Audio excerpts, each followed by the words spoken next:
I read 442 books in my lifetime until now, and my book count has slowed down in recent time a little bit, but I also found a solution. So here is, first of all, why it makes sense for me to read these many books. First of all, we have to understand that many of these books are fictional. The first books I read were pretty much fictional, or also I read other books, but usually with fact books I didn't read them end to end, and also many of these books just weren't stories. So I then, at age 16, decided to finally quit reading fiction, because I could also, opportunity cost, read something that I could learn something from, like fact books. And this is when I quit fiction, basically. Apart from the exclusion, so I had this exception that I could read books that had a historic value, for example. And then what actually happened is that I began to dive deeper into these topics, because I, for the first time in my life, was able to manage my time better. It's not that this was a very big leap forward. I always had kind of a little bit of time management in the back end. But what allowed me to finally begin to read these books I didn't allow myself to read, I feared to not understand before, was that I took the time I had and just chunked it into these little time blocks. And I said, what if I just had 10 minutes, for example, to read the first few pages of Das Kapital or Capital by Karl Marx, or Traumdeutung or Dream Interpretation by Sigmund Freud. And I then just ordered these books on Amazon. I ordered all of these books that seemed very interesting to me. For example, also A Psychology of the Masses by Gustav Le Bon. These books that had been there, I wanted to read them, and I didn't dare to read them because I feared I wouldn't understand them. But by bringing the focus not onto me understanding them, but more on the time limit, I actually used the time limit as a constraint, and then I had 10 minutes to understand a little bit more about these topics, about these books, about these works by these authors that just seemed so big in the first place.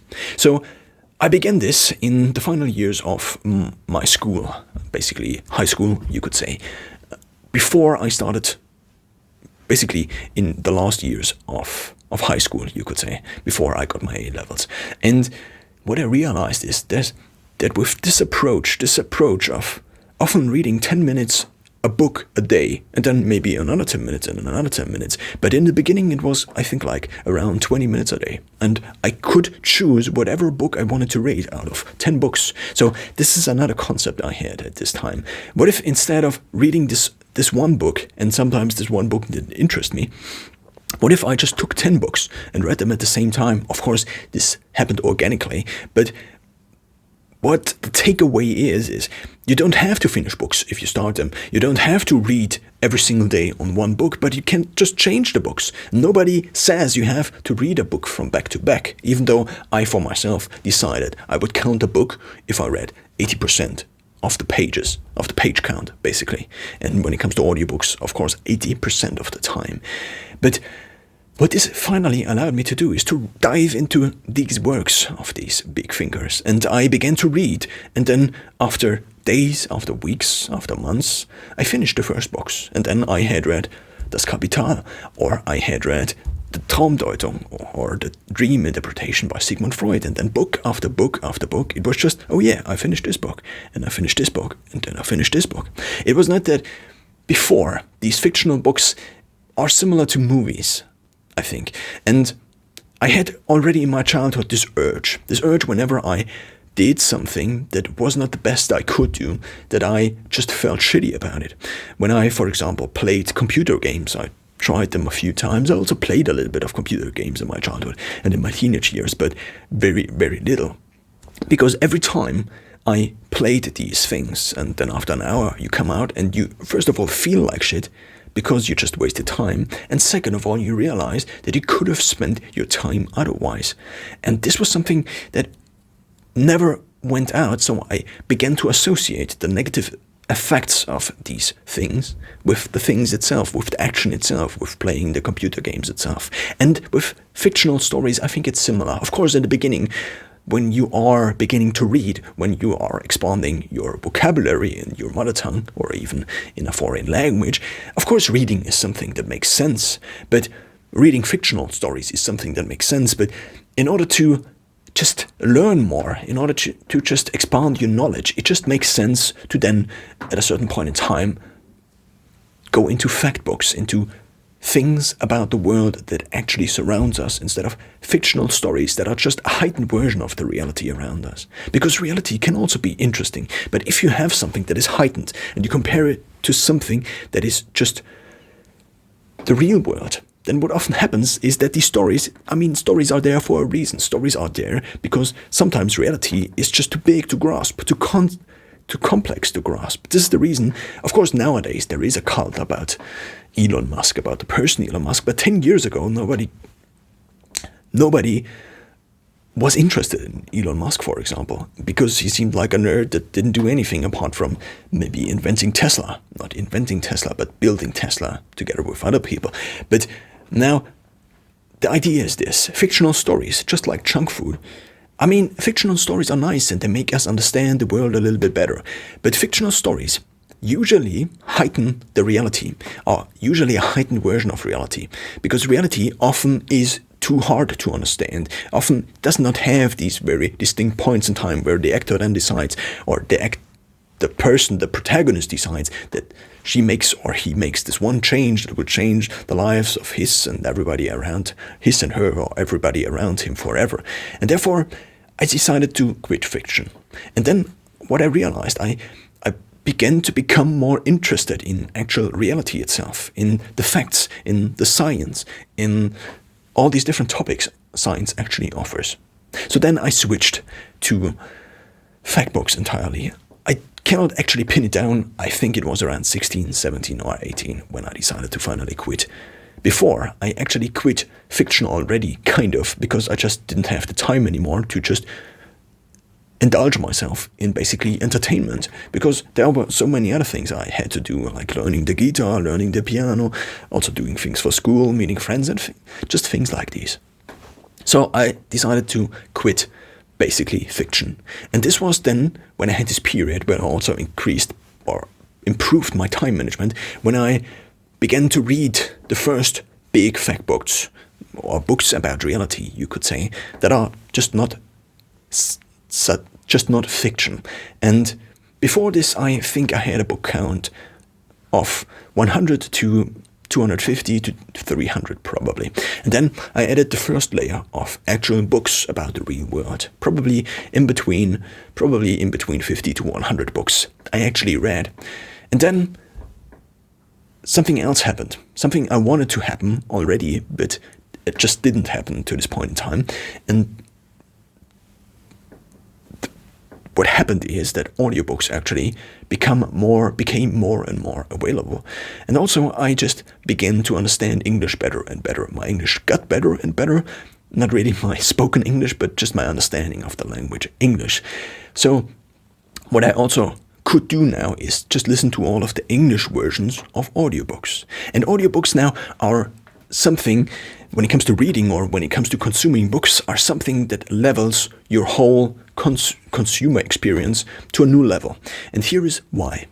If you do something, then I usually call, this is a concept I made up for myself, and you can also use it for yourself, but I don't want to say that this is a concept let's just explain it.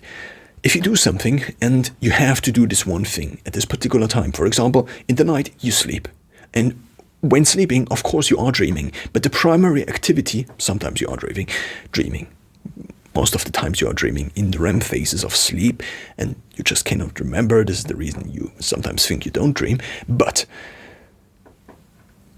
the primary activity when sleeping is sleeping, because you cannot do something else. If you go to school, then you are at school. So the primary activity is going to school. If you are studying, then the primary activity is studying. So now, what is a secondary activity? If you, for example, are at home and you do the chores or you go for a run, then you do the chores as the primary activity, often connected with something very physical. And because it's so physical, and because many of these things are automatable, you could say, or can be automated very easily by our brain, this is called then a habit, Basically, our brain analyzes all the things we do and then takes these chunks and makes sub-programs that then run more and more automatically without our conscious effort. So whenever something like this happens, like running or doing the chores, something that can be repeated very similarly over time, again and again and again, then there is capacity in our brain, in our mind, that is free. And you can fill this capacity that is left by the primary activity with secondary activities, like thinking. Most of us just think all the time when you are awake and you're doing things like this. But what you also can do, and of course you have to decide if thinking sometimes is more important than listening to something else, if listening to your own thoughts is sometimes more important than listening to something else. But here is the takeaway. You can actually use this time. You can use this primary time twice, basically, by adding a secondary activity. And you could already do this with podcasts for many years, but what is now more and more possible is to do this also with podcasts. And not with podcasts, but with books, because you can actually listen to books. And you can also now listen to articles on the internet. I use a service called Pocket that actually lets me save. There is a Chrome extension, and it actually lets me save Wikipedia pages, for example, and then it saves them automatically in a reading list. And then there is basically a text-to-speech engine that then, also offline sometimes, I am not sure about the offline functionality, translates the text to speech and reads it to you. Of course, this is not like someone would actually read this to you, but of course this sounds like, hello, this is... But this will get better over time, and it's already possible, and you can understand the content of the text that is read. On the other side, we have audiobooks. And this finally now allowed me to up my book count again without spending any primary time. A few years ago, I decided to quit fiction entirely and only read fact books. But then I also decided to basically quit reading. To quit reading apart from reading the newspaper and articles online and Wikipedia entries and things I had to research and things I had to study, for example. Apart from these things, I decided to quit reading books. Basically, quit reading books. Because this consumes primary time. And by getting rid of these books, of course, there's also kind of a risk, because I'm also getting rid of all the books that are not available in audiobooks. I am basically leaving the space of reading, but instead, what I gain is that I now can listen to all I could also before. But the nice idea is now that reading books doesn't take away any of my time. It only takes away time, opportunity cost, in a matter of opportunity cost from my thoughts I would otherwise have or I would otherwise think about. But if you think about the fact that up to 95% of the things we think every single day are repetitive and often negative, not 95%, but a huge portion of the thoughts we think every single day are, first of all, completely repetitive and automatic, and then, secondly, are also often negative. Then if you just replace these things in your head with something that's not negative or not repetitive, then you already gain a huge chunk of knowledge every single day. Of course, this is not, you won't be the next Einstein in 2 days. But I don't spend now time on reading books anymore. I have basically just more time.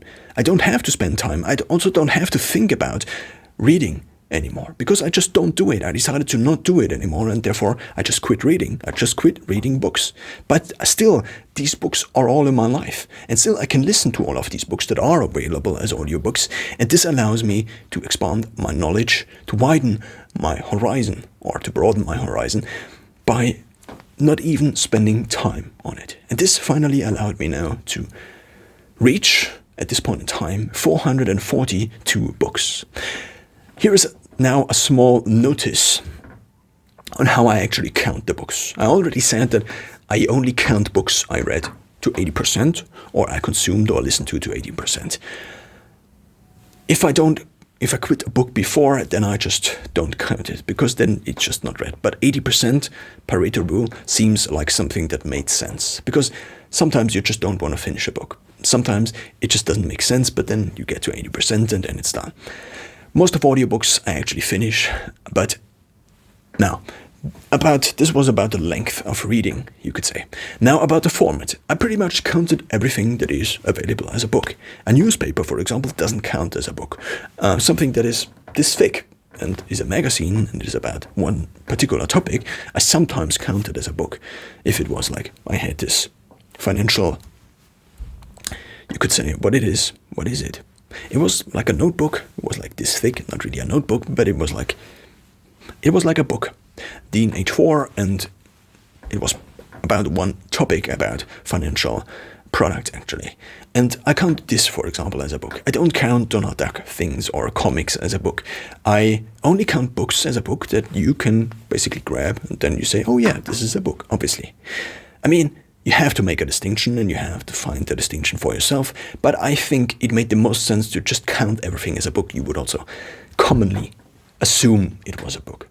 And of course, I count also audiobooks as a book. I don't count podcasts as a book. And for myself, I have found this distinction.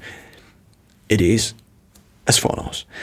Something, most of the time, basically all the media that is out there that has the meaning to be or has the purpose to be consumed by somebody is either something that appears again and again and again, or is published again and again and again. I call it a series. And the other one is called a single, just like the single in the music industry. So now, a single, for example, is a single movie. Harry Potter 1, for example, is a single movie, even though it is part of a series. But what's more important now is to distinguish between those two with the question, what is more important? Is the movie Harry Potter, for example, 1, The Sorcerer's Stone, what is the aspect that is more important? Does it lean more towards being a single or a series? And I would say it's more a single, because nowadays, things don't appear anymore. Things are not published anymore because it has ended. Of course, it's part of a bigger thing, but so here are all the different things. When it comes to audio, there are podcasts. Podcasts are basically audio magazines, therefore they are series. Magazines are series. Of course, they are serious often, but they also are a series. So why so serious, you might ask? I mean, it's a serious topic. So therefore, we have magazines, for example. A magazine is something that is published again and again and again. It's the same format, but it's something new every time. And the opposite to a series, for example, in the visual space would be a book. In the visual space, that is not video. So there are a lot of other distinctions I have for categorizing all of these different things. But when it comes to book, it's something that is primary visual.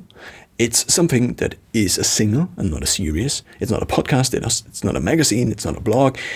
It's basically a book. A book you can publish and also read. And if I read one of these books, then I count it as a book. And I am now at a count of 442. And I hope till that I will have read 500 books by age before I turn 26. That's the goal.